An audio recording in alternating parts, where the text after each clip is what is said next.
Hi and welcome back to another episode of On the Couch 2022 with Nash Jingles. And with me today, of course, Ian Nash from Nash Jingles. Hey John, how you doing? Good, and you? Great. That's the way. We got another episode. We're going to look at another bass guitar. This time we've picked one from my collection. Yep. A slightly different, unusual bass, one you don't see every day, but a favourite of mine, one that I'm still learning to play. A Dean 12-string. Holy cow. Dean Rhapsody, 12-string bass. And what a bass this is.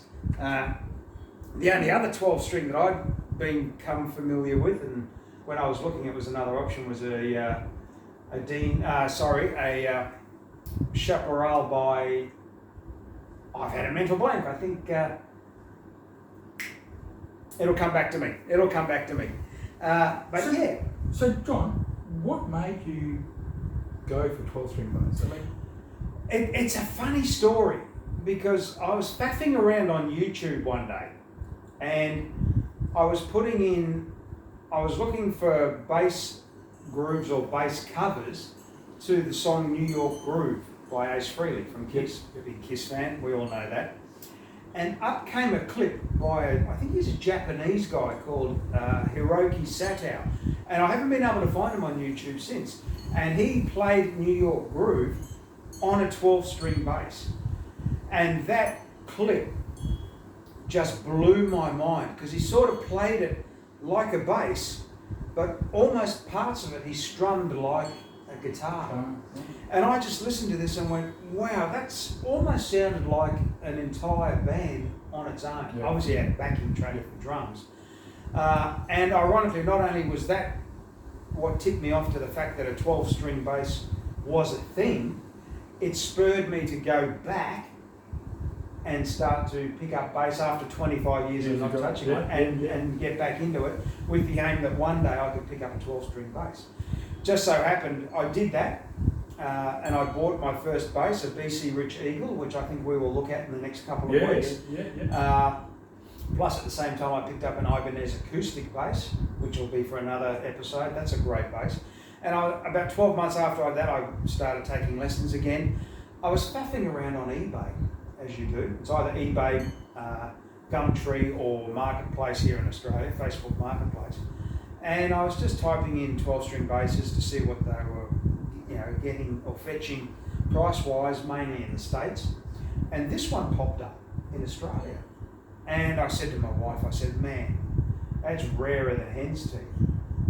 In fact, going on our last episode when we looked at your Gibson Grabber, I think these are almost rarer than Grabbers and Rippers and G3s. I just ummed and ahed because, money's always the concern. And I thought, you know what, I put in a price of what I could max afford and it came back and I got it. I think I was the only bidder. Now, let me run through it, Ian. You've played it, so you know what it's like. It does need to be set up because I don't know if you can see, but the action is fairly high. So it is a little bit buzzy, but when people say 12-string bass, and bear in mind you can buy an 8-string bass as well, same principle. And people say, well, what's the purpose of a 12-string bass? And the way I describe it is, it's like a 16-string guitar, and you can get a 12-string guitar. The extra string it's an additional string for each of the 6. It's tuned to the same note, but it's tuned an octave higher. Oh yeah, that's right.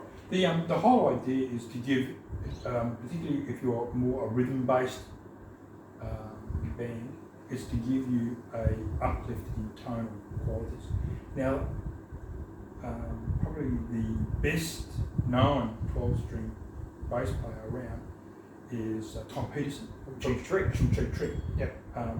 Huge guitar collector and bass guitar collector, but he's probably the most known 12-string bass player around. Well, he was the man that kind of developed and introduced the 12-string bass to popular music.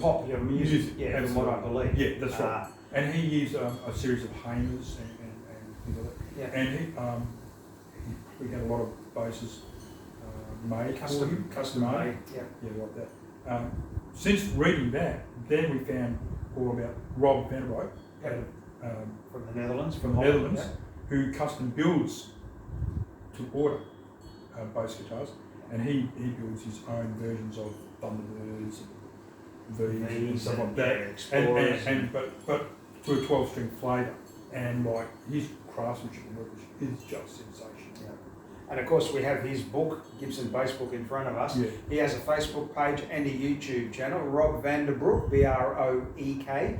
You really need to go and have a look at some of the stuff he makes. I swear, my family are Dutch, I have family over there, and I'm scared to go and visit them because I know I'm going to come home with way too many bass guitars in my collection that he's built.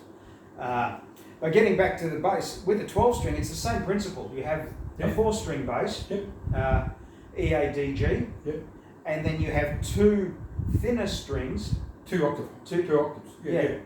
Well, 2 1 octave higher strings. Yes. And that's right, and that gives you that tonal balance. Yeah. And I mean, when I was using this, because I was mucking around your bass for about 2 or 3 months, I was getting ideas for on one of my previous albums, and I was just mesmerised at the whole idea of playing. At first I thought, oh yeah, this is what I'm going to do, and then it just broadened my whole outlook on how I was playing bass, and all of a sudden I was creating tunes and thinking of ideas that I would not normally look at playing a conventional bass. So I mean, if you, for those guys who've got writer's block or you're looking for new ideas, you want to grab hold of a 12-string bass and just let it rip and just get a feel for it, and because the ideas that come flowing through. Yeah, and it's funny because you think, well, what's the point of a 12-string bass? Well, I guess what's the point of a 12-string guitar? But it's the same principle. It gives you a deeper, fuller, richer sound. But with the bass players that I've watched, Tom Peterson and a few others, you tend to get a bit more of a rhythm thing into it too, absolutely. Rather than just a note thing. Exactly. I tell you, it's hard to Google 12-string bass on YouTube. There's guys out there that review them, including this guitar. And you'd be surprised at how it sounds and how much more depth it gives you. I mean, because this is what we've got to explain to our viewers is this Dean is not a professional bass. This is, I would say, intermediate level bass guitar. Yeah. So you're not paying several $1,000s, which is quite good. So it makes it accessible to the average bass player in accordance with affordability. Dean's a well-known brand. Okay, made offshore, Dean American company, but it's made offshore. Yeah. But I mean, the quality's there. Yeah. Decent pickups. It's got decent, really quite good, reliable hardware. Nice strings. Like you said before, you did a really good setup on it, and you're this is a thumper. Absolutely. Yeah. And look, I've Googled it. If you Google Dean Guitars Australia and go onto their website, they have all their fancy heavy metal shaped guitars. They've actually got this guitar for sale, $1,699 reduced to $899. $899 for any bass isn't bad value for an intermediate bass. That's right. But for what you get for this, it's just superb. Absolutely. Now, playing it, you've played it. Yep. I've had a bit of a tinker around with it, probably not as much as you. The only comment I would make, naturally, because it's 12-string, is that the neck is a bit wider. Yeah. Obviously it has to be because it has to accommodate, literally physically accommodate the 12 strings. Plus you've got 12 strings adding tension, so you need it. That's right. Slightly bigger. Dual truss rod to counter the tension. Stress. That's right. Yeah, look, that neck would be 1.75 inches as opposed to 1.5, which is standard.